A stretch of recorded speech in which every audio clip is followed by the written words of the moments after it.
Max B walked out of a New Jersey prison after 16 years and stepped straight into the kind of moment you only see in movies. Kids screaming, cameras rolling, old friends chanting his name. This is the same man who once stared down a 75-year sentence, essentially told he'd die behind bars. Yet here he was, hugging his children through that final gate, grinning with that familiar Harlem confidence, and proving that somehow, some way, the wave really doesn't die. On paper, this should not have happened. A rapper tied to a botched robbery that turned into a homicide, handed the kind of sentence that usually erases a man from public memory. But Max B's story never played out like a normal case, and his release 59 years early is as much about loyalty, betrayal, and street politics as it is about the legal system that almost buried him alive. To understand how wild this homecoming really is, you have to go back to 2006, when everything went left. At the time, Max B, born Charlie Wingate, was buzzing hard in New York. He'd been rolling with Jim Jones and the Bird Gang movement, dropping tapes like $1 Million Baby, and becoming a cult favorite off his wavy hooks and disrespectful, free-flowing trash talk. But behind the music, there was another storyline slowly unfolding. His on-again, off-again girlfriend, Gina Conway, was an exotic dancer at Sin City, a Bronx strip club. One night, she crossed paths with a man who wasn't just a customer. He was a walking lick. Expensive cars, designer bags, and allegedly tens of thousands in cash moving around with him. She clocked the play, saw the money, and brought the information back to Max. This dude had it, and he was moving careless. From there, the plan took shape. According to court documents, Max decided that they were going to get him. A robbery, not a murder. He wasn't supposed to be at the hotel. He was the one cooking the scheme up from a distance and sending other people to carry it out. That other people part is where everything spiraled. Gina went back toward the Holiday Inn where the victims were staying, this time not as a dancer playing the game, but as bait in a robbery. Riding with her was Max B's younger stepbrother and co-defendant, Kelvin Pooh Sims, only 21 at the time, and clearly with a different level of aggression in mind. On the way to the hotel, he put on gloves, pulled out duct tape, and flashed a gun. Items Gina later said were never part of the original plan she thought she was walking into. Once they got to the room, things moved fast. Gina forced her way inside. A woman in the room was grabbed at gunpoint, duct taped at the wrists, mouth, and ankles, and shoved into the bathroom. The victim they were targeting was still asleep while all this was happening. Eventually, he was woken up at gunpoint, forced to call his partner, David Taylor, and lure him to the room. When Taylor walked in, the gun was pointed at his face. He reached for it. There was a struggle, and the gun went off. One shot, one dead man. A robbery turned into a homicide in seconds, and even though Max wasn't physically in that room, his fingerprints were all over the plan in the eyes of the law. By 2009, he was slapped with 75 years for conspiracy to commit armed robbery, kidnapping, aggravated assault, and felony murder, punished like he'd pulled the trigger himself. From there, the story could have ended. 75 years is not a sentence you casually beat, but this case never stopped moving. While Kelvin was hammered with a life sentence and buried in the system with a parole eligibility date somewhere around 2070, Gina flipped the moment real pressure hit. When she was arrested, she gave a full statement implicating both Max B and Kelvin, then took the stand and testified against them as part of a plea deal that cut her fate down to 15 years. She walked out long before either of them. On paper, that's the textbook definition of cooperation, the real snitch work that actually moves the case for prosecutors. But in the years leading up to Max's release, the internet started buzzing with a different narrative. Kelvin got on the phone from prison saying Max had cooperated, claiming he helped the police locate Gina in the first place. Because he said he helped the police locate her.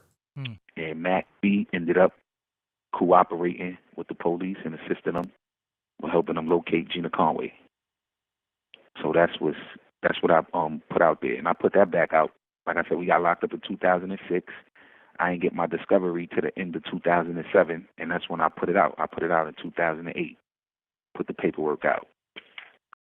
Okay, so what he's saying is Max B didn't cooperate necessarily against him, but against the girl Gina, who was his girlfriend at the time. Commentators with paperwork in their thumbnails jumped into the mess. Whack 100 said he had documents proving Max snitched. Bloggers flipped it into content. In a culture where the rat label sticks faster than anything, people were ready to question if the so-called Wavelord was as solid as he always claimed. But when you actually dig into the transcripts, the big cooperation everyone was pointing at boils down to Max, confirming basic information that his girl, Gina, worked at Sin City, a strip club the police already knew about. That's not him breaking down who pulled the gun, who had the duct tape, or who set up the lick. That's "my girl works at a strip club," something she wasn't exactly hiding. Meanwhile, the same appeal documents make it crystal clear who truly handed the state its case. Gina did. She gave a statement implicating Max and Kelvin, then testified against them in exchange for 15 years instead of a possible life sentence. That's why the math doesn't add up on the Max snitched narrative. If he really sat down and worked with the state, he wouldn't have been slammed with 75 years while the person who physically taped a woman up and walked into that room got 15. He wouldn't be the one buried, the deepest of the three. Even Max himself addressed it in a phone call before coming home,